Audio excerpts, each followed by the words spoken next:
selamat pagi, selamat siang, selamat sore, dan selamat malam bagi kalian yang menonton video kali ini. Bagaimana aktivitasmu pada hari ini teman-teman? Apakah kalian masih saja bangun tidak jelas seperti orang kebingungan? Pada kesempatan kali ini, saya perwakilan dari kelompok 6 akan menjelaskan mengenai teori pasar uang dan menurunkan kurva LM. Sebelum itu, saya akan memperkenalkan dua teman saya yang akan membantu saya dalam menjelaskan materi ini. Yang pertama ada Novi Lailatul Rizkia, NIM 12406193216. Dan yang kedua ada Triwidya Prastiwi, NIM 12406193204. Dan saya sendiri Muhammad Aris Kurniawan, NIM 12406193208 sebagai moderator dan juga pemateri. Tanpa membuang-buang waktu lagi, langsung saja kita ke materi yang pertama, yaitu pengertian pasar uang yang akan dibacakan oleh teman saya, Novi. Langsung saja kita ke materi yang pertama. Materi yang pertama yang akan saya sampaikan yaitu pengertian dari pasar uang. Pasar uang atau money market merupakan pasar yang menyediakan sarana pengalokasian dan pinjaman dana jangka pendek. Yang dimaksud dengan dana jangka pendek adalah dana yang dihimpun dari perusahaan atau perorangan dengan batasan waktu 1 hari sampai 1 tahun yang dapat diperjualbelikan di dalam pasar uang. Pelaku di dalam pasar uang: 1. Lembaga keuangan, misalnya bank, dana pensiun, dan perusahaan asuransi. 2. Perusahaan-perusahaan besar. 3. Lembaga-lembaga pemerintahan. 4. Individu-individu. Tujuan adanya pasar uang bagi pihak yang membutuhkan dana: 1.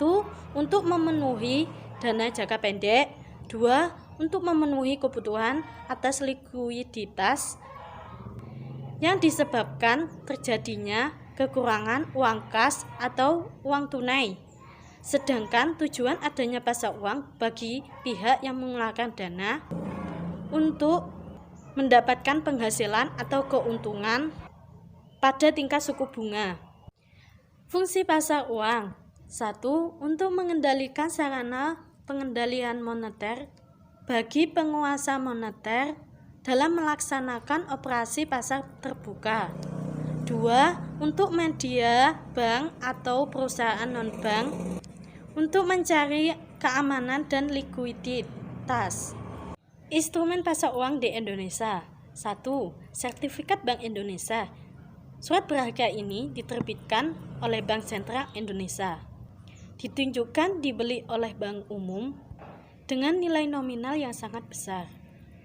Tujuan Bank Indonesia mengeluarkan sertifikat Bank Indonesia untuk mengurangi peredaran uang di dalam masyarakat. 2. Sertifikat deposito. Surat berharga ini dikeluarkan oleh bank dalam nilai nominal tertentu. 3. Commercial paper. Diterbitkan oleh perusahaan untuk memperoleh jangka pendek. Materi yang pertama sudah saya sampaikan. Selanjutnya kita beralih ke materi yang kedua, yaitu variabel-variabel pada pasar uang yang akan saya bacakan sendiri. Langsung saja, variabel-variabel pada pasar uang. Yang pertama, Y besar, yaitu pendapatan. Yang kedua, R besar atau I kecil, yaitu suku bunga. Yang ketiga, L1, yaitu permintaan uang untuk transaksi atau LT ditambah permintaan uang untuk menjaga-jaga atau LJ, yang besar kecilnya tergantung pada Y besar. Yang keempat, L2, yaitu permintaan uang untuk motif spekulasi atau lazimnya spekulasi surat berharga, misalnya obligasi atau saham, sehingga nilainya bergantung kepada suku bunga atau R kecil, di mana semakin tinggi suku bunga mengakibatkan permintaan uang untuk spekulasi semakin kecil. Yang kelima, M besar, yaitu kepekaan permintaan uang spekulasi terhadap R kecil. Yang keenam, M besar, yaitu kepekaan spekulasi akibat perubahan tingkat bunga. Yang ketujuh, M besar atau MS, yaitu penawaran uang atau nilainya ditentukan oleh otoritas moneter, yaitu Bank Sentral, dan diperlakukan sebagai variabel oksigen. Yang kedelapan, MD, yaitu permintaan terhadap uang. Selanjutnya, kita beralih ke materi yang ketiga, yaitu penurunan kurva dalam pasar uang, yang akan dibacakan oleh teman saya Widya. Langsung saja ke materi yang ketiga. Di sini saya akan menjelaskan tentang penurunan kurva dalam pasar uang. Yang pertama yaitu proses penurunan kurva LM. Pada gambar di atas menggambarkan bagaimana proses penurunan keseimbangan pada pasar uang atau LM. Kondisi awal terdapat keseimbangan antara money demand dengan money supply pada titik A dengan suku bunga sebesar I dan pendapatan atau output sebesar Y. Kemudian dimisalkan pendapatan naik dari Y ke Y aksen, maka akan menyebabkan money demand meningkat sehingga akan menggeser kurva MD menjadi MD aksen yang berdampak pada kenaikan tingkat suku bunga dari I menjadi I aksen sehingga terbentuk keseimbangan baru dari A menjadi A aksen. Selanjutnya, pergeseran kurva LM. Perhatikan kembali kurva LM di atas. Perubahan Y akan mengakibatkan perubahan I dan ini hanya mengakibatkan terjadinya pergerakan di sepanjang kurva. Namun, apa yang terjadi jika jumlah uang beredar berubah atau jika terjadi perubahan harga, maka akan mengakibatkan pergeseran kurva LM. Misalkan, jika jumlah uang beredar bertambah, maka M atau P akan meningkat dan mengakibatkan kurva LM bergeser ke kanan bawah, pada akhirnya akan menggeser tingkat bunga ke posisi yang lebih rendah. Kebijakan moneter dengan menambahkan atau mengurangi jumlah uang beredar akan mengakibatkan pergeseran kurva LM.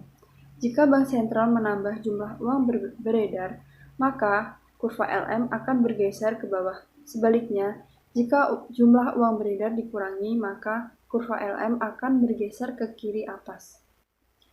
Kemudian, faktor-faktor penyebab pergeseran kurva LM. Kurva LM menjelaskan titik keseimbangan di pasar uang kombinasi dari output agregat dan suku bunga di mana jumlah uang yang diminta sama dengan jumlah yang ditawarkan. Hanya ada dua faktor yang dapat menyebabkan kurva LM bergeser, yaitu yang pertama, perubahan permintaan uang otonom dan perubahan uang beredar. Selanjutnya, keseimbangan kurva ISLM. Pada bagian sebelumnya, kita telah membahas kurva IS maupun kurva LM secara terpisah. Pada bagian selanjutnya, akan dibahas bagaimana kedua kurva ini berada dalam suatu grafik. Keseimbangan yang terjadi merupakan keseimbangan antara pasar uang dan pasar barang. Sebagaimana telah dibahas pada bagian sebelumnya bahwa kurva IS merupakan kurva yang menghubungkan antara I dan Y pada saat pasar barang dalam kondisi equilibrium. Sedangkan kurva LM merupakan kurva yang menghubungkan antara Y dan I pada saat pasar uang dalam kondisi equilibrium. Jika kurva IS dan kurva LM bertemu pada satu titik, maka titik I, Y, maka titik tersebut menggambarkan sekaligus keseimbangan yang terjadi di pasar barang maupun pasar uang. Keseimbangan ISLM merupakan keseimbangan dalam perekonomian. Pada gambar di samping ini, keseimbangan yang terjadi pada titik A yaitu pada tingkat pendapatan besar Y dan tingkat bunga sebesar IO. Dalam keseimbangan ini diasumsikan pasar uang dan pasar barang dalam kondisi equilibrium. Tadi penjelasan materi dari kelompok kami. Apakah sudah paham? Bila belum paham, kalian bisa tinggalkan pertanyaan pada kolom komentar yang ada di bawah sini. Itu saja yang bisa kami sampaikan, semoga bermanfaat bagi kalian semua. Jangan lupa like, komen, share, dan subscribe video kali ini. Sekian dari kami, wassalamualaikum warahmatullahi wabarakatuh. See you.